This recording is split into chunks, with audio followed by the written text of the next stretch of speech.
take this. Well, good morning, Foundation. Thank you for coming back to Newport, for being here this morning to so expertly manage all that you do for us. It's been an amazing past year. We're really looking forward to the years ahead. The Naval War College has never been more relevant, more important to not only the United States Navy and the U.S. military, but really the country and the world. We are the oldest war college in the world. We are the best war college in the world. We got the best foundation in the world, the best foundation leadership, Peter, Steve, John, the whole team, all of you out there. Thank you very much. That's really my main message to you is thank you. I'm going to be followed by awards, some really well-deserved awards, and then I've been asked to take off to leave. I'll leave after the awards, but I'll be back to join you for lunch. And those of you that are able to stay for the current strategy forum, it's really going to be a good one. We have a new strategy for the U.S. It's called Sustaining U.S. Global Leadership Priorities for the 21st Century. The President and the Secretary of Defense, all three service secretaries and all four service chiefs were very involved in its generation. Clearly, the United States is going to get smaller in the Department of Defense. I was just reading Undersecretary of the Navy Bob Work, who's a former or retired U.S. Marine. I actually worked directly for him in a small little team for 2 years in the 90s. He's one of the most brilliant Marines. He's now the Undersecretary of the Navy, and he will personally lead the current strategy forum for the next 2 days. So if you were planning on being here, I think you can really expect a really energetic 2 days of ideas. And you can see the theme is the trends, the global trends, and what the implications those global trends are going to have on the U.S. military and maritime policies. Bob Work, again, he's going to personally lead it. He'll make the opening keynote address, and he's personally going to moderate the final panel we have on Wednesday afternoon. He's a disciple of Samuel Huntington, a great social scientist from Harvard, who talked about eras in America, the continental era, the oceanic era. We just left the Eurasia era, and he's talking about a global era now. And so it's a very interesting time. The current strategy forum is the capstone event for our students. We try to pick a topic. The Secretary of the Navy, as the Service Secretary for the Navy, is the official host of that. But really the conference is for the students. It also happens to take place when you all are here, so we are fortunate to have a lot of you here in the audience for those 2 days. I thought I'd talk just a couple minutes about the past year and ways that you have helped us. First up on my list is probably the funded chairs. We have the first one, the Asia Pacific chair, the Van Buren chair. Hello, Happy, good morning. Toshi Yoshihara, who's going to speak this afternoon, I believe, to over in the Mahan Reading Room. Just one of our superstars. I was down in North Carolina last week at a conference on civil military affairs, and one of the giants of civil military affairs is Elliot Cohen, who was one of Toshi's professors at Johns Hopkins, and he was impressed that we had kept Toshi here as long as we have, but he's got a bright future. He is the Asia Pacific chair, the Van Buren chair, and he's just an amazing guy. We had a conference here. The Asia Pacific conference this year was entitled The Demographic Decline of Asia, East Asia. It's an amazing fact. We got some of the world's best demographers here, people who study populations, the trends, and it's just an amazing story. Japan is going from a country of 120 million down to 80 million. I mean, the country is getting smaller, and the way demographers look at countries is, it's usually a pyramid with lots of young people and very few old people, and these contours are flipping on their head, both in Japan by choice and in China by policy, one child policy. And so they're going to have these explosions of older people being supported by ever fewer people. And we have 300 million, they have over $1 billion. So it's a hugely interesting topic, has huge implications for national security. That 2-day conference here was made possible by the Naval War College Foundation and that chair and Toshi's leadership. And a professor comes up, Elliot Cohen comes up and says, "Hey John, I started the conversation, to be truthful. I knew that Elliot Cohen, who's one of the deans at the Johns Hopkins School of Advanced International Studies in Washington, where Toshi got his master's degree. I said, we got one of your rock stars up in Newport. He's just doing a fabulous job." And then he said, "Yeah, you guys I'm happy to see him there." Elliot himself did 4 years teaching on the faculty here back in the late 80s. The War College reputation is just amazing. In fact, for this 2-day conference I was at, we had the former Undersecretary of Policy, we had some real luminaries from academia and policy, and they all, the readings that we got about 2 inches of readings, and I did a word search, and the word Naval War College showed up 38 times in there. It's just either on people's biographies because the attendees were there, or because of articles that were written. Mac Owens, one of our professors, the final article in the assigned reading was an article on civil military affairs. That's a huge issue the college looks at, especially in an election year. We are by design apolitical, and it's very important to the health. No matter where you come down in politics, it's very important for our health that we remain apolitical.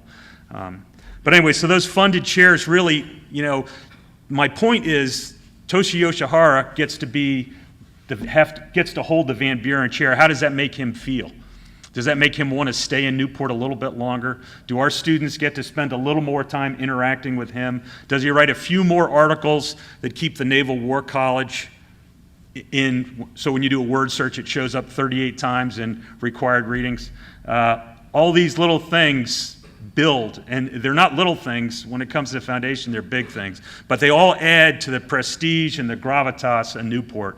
And I'm very proud that, people say where I go to college. I like to say I went to Annapolis. I don't like to have to explain, "Oh, you went to school at the capital of Maryland?" People know Annapolis is the Naval Academy. Just like when you say Newport, they know you're talking about the Naval War College and where the home of Navy thought. That's what we are. This is where the United States Navy comes to think. And your efforts result in that prestige, that gravitas, and everything that we do, improving our reputation, the quality of everything the students experience, and our message is made better by this foundation. After the funded chairs, we have one now. Looking at Peter, he's rebuilding the University of Rhode Island. I think we're next in his crosshairs. My son just graduated last week at that Ryan Center. Just everywhere you drive there, you can tell Pete Pelletier's and his boys are at work.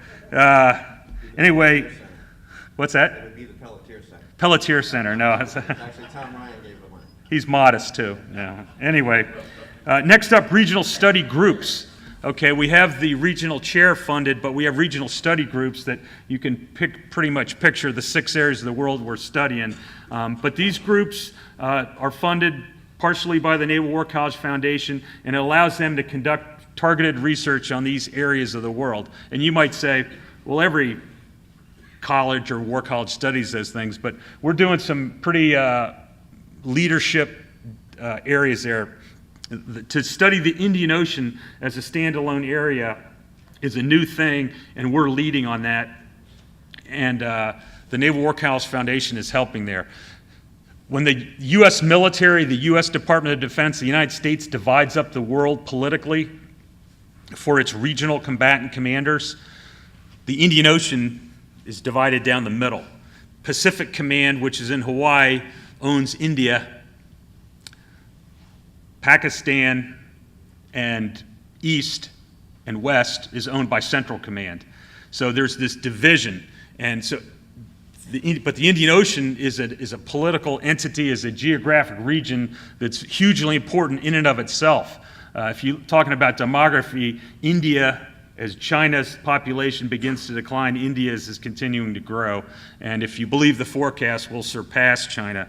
But India is a friend. It's a democracy. Their students study here in Newport. I was just reading through the list of award-winning papers, and our Indian student was up to his typical performance. They send us their very best leaders. They almost always end up flag officers. They often end up the head of the Navy. In fact, the new head of the Indian Navy was just named, and he is a Naval Staff College graduate from the Naval War College.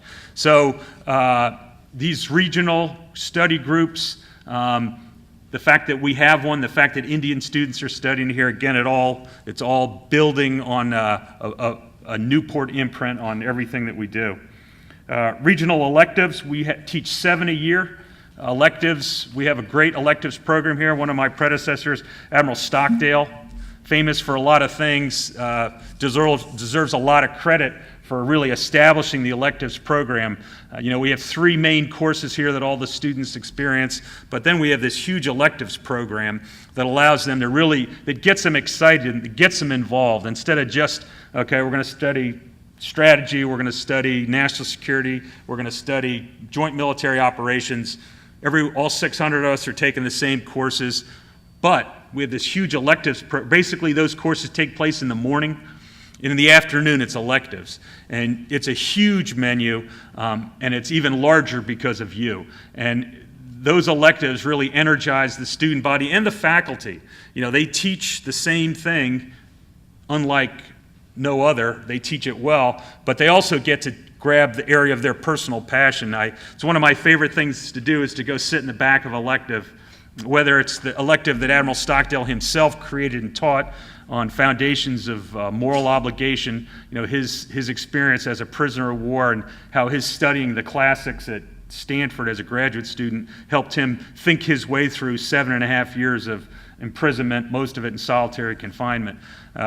Another one is our Associate Provost, Bill Spain, teaches one on the history of the American Revolution and the Revolutionary War.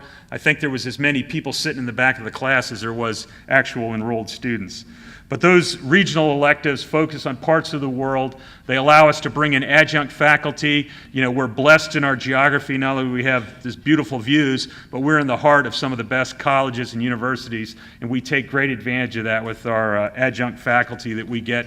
You can figure it out, that come here. Some of them fly up to teach the course from as far south.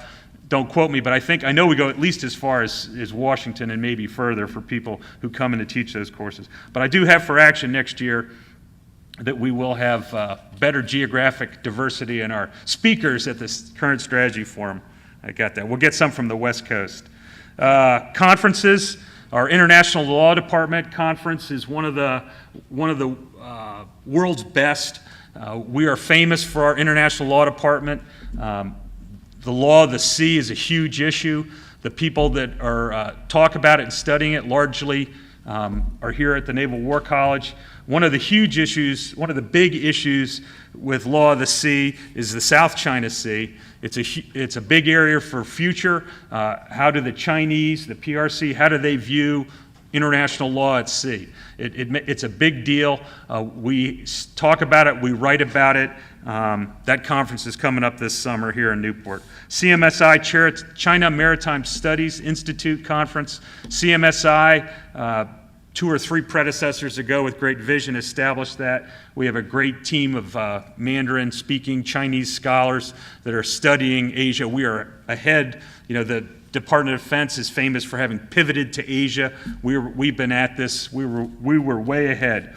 But their big annual conferences are made possible. And as I said last night to some of you, it's not, we were going to have these conferences with or without a foundation. But the people who attend them, the publicity and the quality, the experience of the attendees is night and day because of the Naval War College Foundation. Instead of saying, hey, meet in this room at this time, it's a much different experience.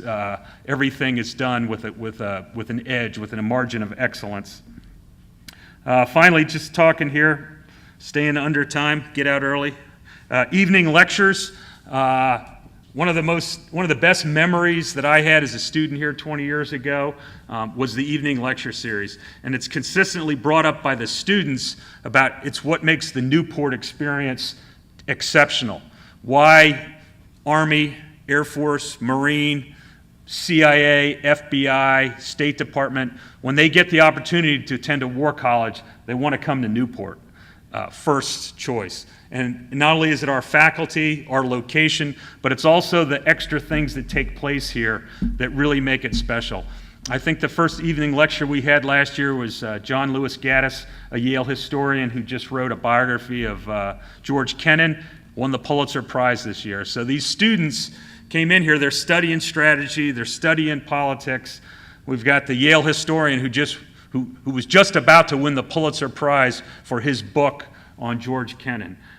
Next year, we've already got Jeffrey Immelt, the CEO of General Electric, a big global company. He'll be on this stage talking to our students, answering their questions.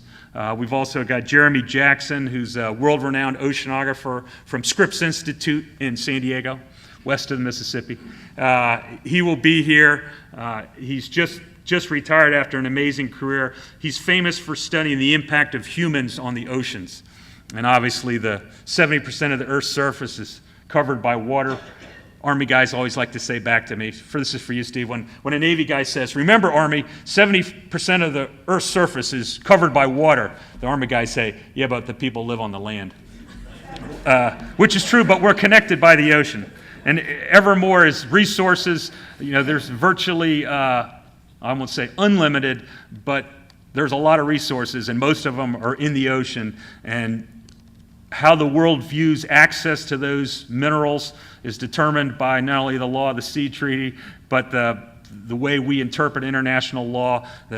We talk about the Chinese being involved in lawfare, war of law. And so with the evening lectures series almost exclusively made possible by the Naval War College Foundation. Targeted lectures, the receptions that take place before, just an amazing part of the experience that adds to the quality, the reputation, the gravitas, the impact of the Naval War College. So for all those things and more, I say thank you. We're always thinking, as proud as I am of every square inch of this facility and this faculty, there's always room for improvement. Probably, I think if the provost was here, she'd say first on her list would be our library. Things are changing. Our students, we used to give them this banker's box of paper, heavy paper that they would store under their cubicle. Now they get an iPad. It's all in there electronically, and they sit in class and in lectures, and they've got all the notes right there. Those of you that own iPads, it's an amazing technology, but it also gives them Google at their fingertips, the World Wide Web. I think, to quote the provost, is the provost here? I keep quoting her. No, she says, she's fond of quoting one of the students who says, we like having the iPads in class. It results in, what is the term? Who remembers it? Rob? Fact-free. It prevents fact-free discussions. Somebody whips out some statement and 8 people are fact-checking them. But the library could use some help, and it's kind of the way this place grew. I mean, we were the world's first war college. We started in that little old white building there, the old poorhouse. We built Luce Hall, magnificent building viewed as you come over the bridge, and now we've kind of built these newer buildings, one of which you're sitting in. So it's kind of hard to look at the War College and say, well, where's the front of it? In our library, where's the front of the library? So the library is an area where whether you're talking about the content of the library or the physical part of it, we're really looking to do some big things there. But what is a library? Is it books? For most of us, it's fun to pull down a book and read it again and sit there and think about it. But the generations, there's a whole science of how people learn. The iPad, whether it's electronic books, it's got to be a combination. And so in the days and years ahead, you can expect all the things I talked about to continue, but with ever greater levels of quality and participation. I think I'm supposed to talk, I can only get to talk until, I'm in good shape. 10:00, I got 4 minutes. Just briefly, I think I said it before, we're the Navy's home of thought. We're very proud of that. The Chief of Naval Operations will be here on Friday to be the graduation speaker. It took him only seconds to reply when asked if he would like to be the graduation speaker. One little thing I was particularly proud of, another example of the War College Foundation, we have a congressional breakfast that's held in Washington every spring. made possible by the Naval War College Foundation. We had about 300 people in one of the Senate conference rooms there, where the conference room where they held the Titanic and the Watergate hearings. I think we just had the 40th anniversary of the Watergate hearings. But this beautiful conference room, this beautiful breakfast, we had both of Rhode Island's senators, both of Rhode Island's congressmen, Chief of Naval Operations. I think, JC, were you there? He was there, so he can fact check me. We had a great crowd there. We made a presentation, some of our best faculty. We had a lot of senior staffers there, and it was to basically tell the Newport story there in Washington. It went so well that when it was over, I could tell the CNO was very happy. He was very proud of his Naval War College. He did not attend here. He did spend a year in Newport at the Strategic Studies Group with Admiral Hogg. But after it was over, he looked at me and he went like this, thumbs up. And then he came up to me and he said, "Hey, John, I'm bringing all of the 4- and 3-star admirals in the Navy. We have this meeting that usually takes place in Washington called the Fleet Synchronization Conference, where all the 3- and 4-star admirals get together and they talk about the strategy of the United States Navy positioned around the world, how that interfaces with the Navy leadership in Washington, whose job it is to create the budget and secure the resources to execute that strategy." It usually takes place in Washington. Well, after a 60-minute breakfast made possible by this foundation, the CNO said, "We're doing the Fleet Sync Conference at the War College." So they're going to come up here. All the 3- and 4-star admirals in the Navy will be here in August. We're going to do this very neat drill. I don't think it's classified. Basically, we're going to do a map of the world, and each of the admirals are going to have to walk around their part of the world and talk about how they would execute their responsibilities in a time of war and how those resources are moved around. So we're the Navy's home of thought. Our reputation is good and getting better, and a lot of that is because of the leadership, the sacrifice, the effort, and the dedication of all of you here. So, Peter, thank you very much for the continued support. John, thanks for the day-to-day, keeping us working well together. I'll be here. Stay here for the awards, and then I'll be back here for lunch, and then hopefully see you all tonight at Quarters AA for a reception, and those of you that are here for the current strategy forum. It's a great time to be in Newport. You know, my final little cliches, they say the best time to be at a war college is after a war and when budgets are getting smaller. Because the famous quote, "We're out of money, now we must think." Well, we are out of money and we must think, and there's not only one, but 2 wars ending. And so the warriors are coming home, they're ready to think, and Washington and the leadership is interested in what we're thinking about how we're going to secure the future. And Newport is right in the middle of it, and it's punching above its weight because of all of you. Thank you very much. Thanks, Peter. Okay.